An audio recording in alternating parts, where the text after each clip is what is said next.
एगो इन्हें आवा होने रहा। जब अच्छा बनता है ना, चाहे किसी भी सिस्टम को, जब अच्छा बनता है तो उसको छूइए मत। ए भैया, ऑपरेटर साहब किसे कह दीजिए मेहरारू मशीन बार बार छूने वाली चीज नहीं। काहे भैया? बिगड़ जाएगी। बिगड़ जाएगी। तो अनुभव में से हो भैया, समझाना ही क्यों हुआ? आप यार नहीं के भाई तक आप अनुभव नहीं है।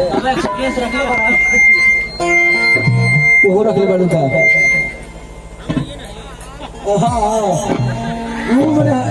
अच्छा सुनो ना, हम इनका से पूछ रहे थे करे कि नहीं, लेकिन वो कह रहे हमरा बुझा था कि इनकर सब स्थिति में जाने लगी। तो का करी पूरा दिन हमारा मन के आस बाटे हो। सुनो, ऐसा भौजाई अगर मिलता हूँ तो क्या कर भाई?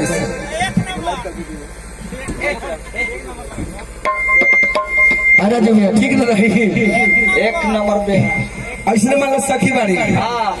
एगो सखी से कथी करे, सखी बताओ जब तोहर बियाह भइल तो तोहर कैसन सैया मिलल रहे? बढ़िया महा बढ़िया। गाता कैसे सुनबे नहीं किए? का कहा तारी, कैसे कहा तारी? ए बबुआ रे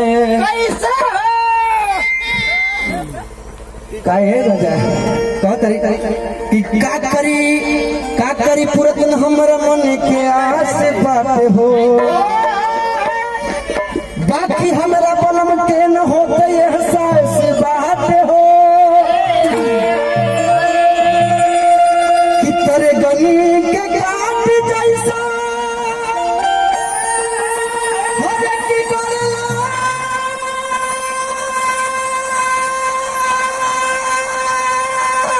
सजा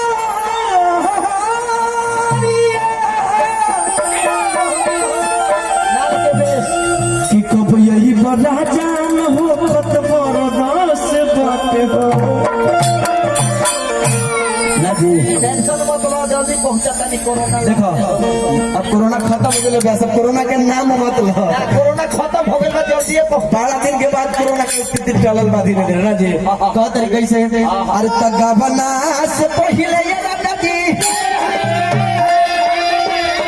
अरे कि मोहन अपन भरल पियम।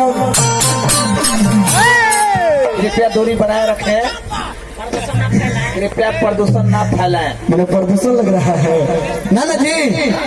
अरे तगबना से पहले ये राजा जी मैंने गावना के पहले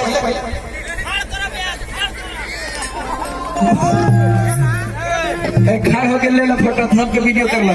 हाँ अरे तगबना से पहले ये राजा जी अरे कि मोहन अपन भरल पियम।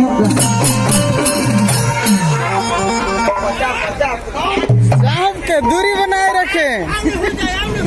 मैं लजा रहा हूँ जी, मैं छू रहा हूँ नहीं ना, दूरिये से कर रहा हूँ ना भाव।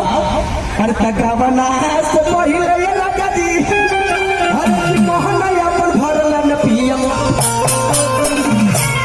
अरे तब पियम और और तपिया मोर लहंगा लसा कैसे राजू भैया आओ एक साथ पीछे से, आगे से ना आगे दिखावे के बा। और समझ सासू मोर लहंगा मत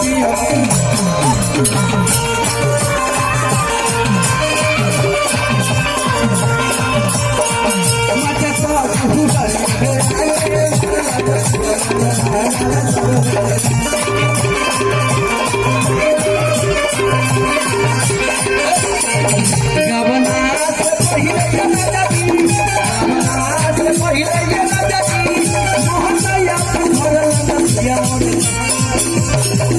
ऑपरेटर साहब कहाँ चल गए? ऑपरेटर साहब को कहिए कि सिस्टम के नीचे कुर्सी ले ले बैठ जाए, कभी भी सिस्टम को छोड़कर इधर उधर मत जाए।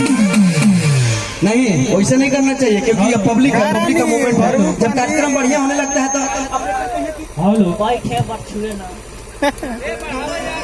ठीक लगेगा जी, नहीं ना? जब कार्यक्रम बढ़िया जम रहा है तो उन्हें जाके स्टेज के पीछे माइकल जैक्सन के डांस बेस बढ़ा दीजिए ढोलक के केवल, बस हो गया।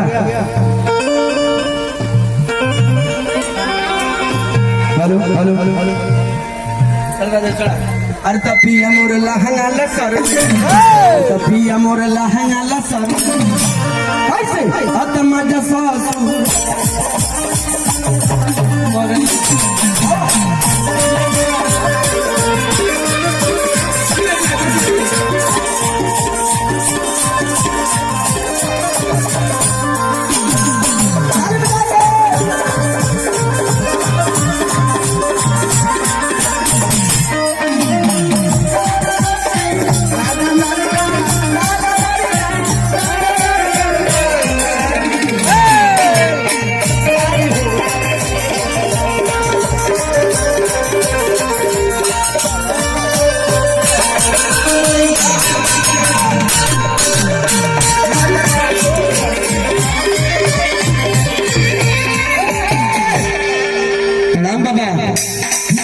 दादी के हालचाल ठीक हो ना? एक नंबर। दादी के छोड़ के ठंडा में कैसे आ गई हूँ देखे हो? जैसा बड़ा बूढ़ा हो के साथ नहीं खेले के नाव के देश में कौन कहता है? ए बेस! अरे दीपक भाई कौन कहता है कि बूढ़ों में इसका सिलसिला नहीं होता? कौन कहता है कि बूढ़ों में इसका सिलसिला नहीं होता? आम तब तक मजा नहीं देता जब तक पिलपिला नहीं होता। रुको देखो ना क्या हो रहा है। ये चटाने अपने गले दिल को बोलिया हर डाल के चौदरिया मुँह पे हल डले लोहरिया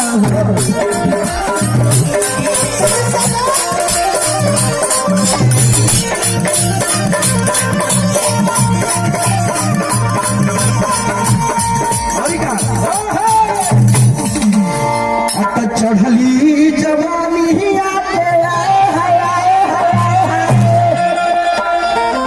भाई आप लोग में एनर्जी खत्म हो गया क्या? एनर्जी खत्म हो गया है ना? एक बार कहो कि जिया हो रानी बस कर जिया हो रानी। यस यस ये बात है। अब तो चढ़ली जवानी हर की पानी हो झरन पिए मोर समारे धीरे व्यास ना जी अब पिया मोर लहंगा लसर हम इधर उधर करने चल गई रे और पिया मोर लहंगा अब कैसे अत मजा सासु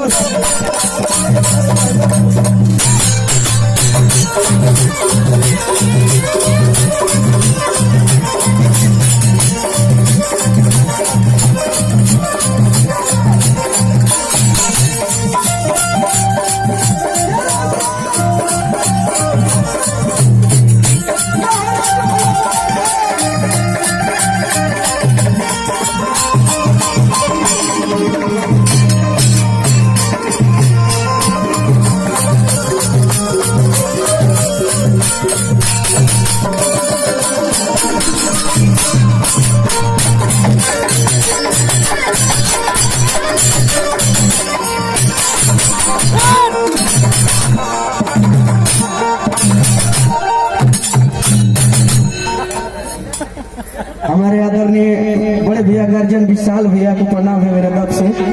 भोजपुरी के पिताज बादशाह शुरू के शहजादा हमारे विशाल गगन को भैया को प्रणाम है जो लाइव देख रहे हैं। वेलकम है, मैं उनको तहे दिल से और बहुत मूल्य मानता हूँ। उनकी गायकी का जवाब नहीं है। मैं आदर्श आदर्श विशाल गगन को ही मानता हूँ। जोरदार ताली बजनी चाहिए। बहुत सारे कलाकार लाइव देख रहे हैं, कोशिश कर रहा हूँ। और क्या एगो गीत आई रहे ना हो कि ड्राइवर पलमुआ पी के आवेला मर्द मेरा बात इधर बर्बाद कर दूंगा। अब तो ड्राइवर पलमुआ पी के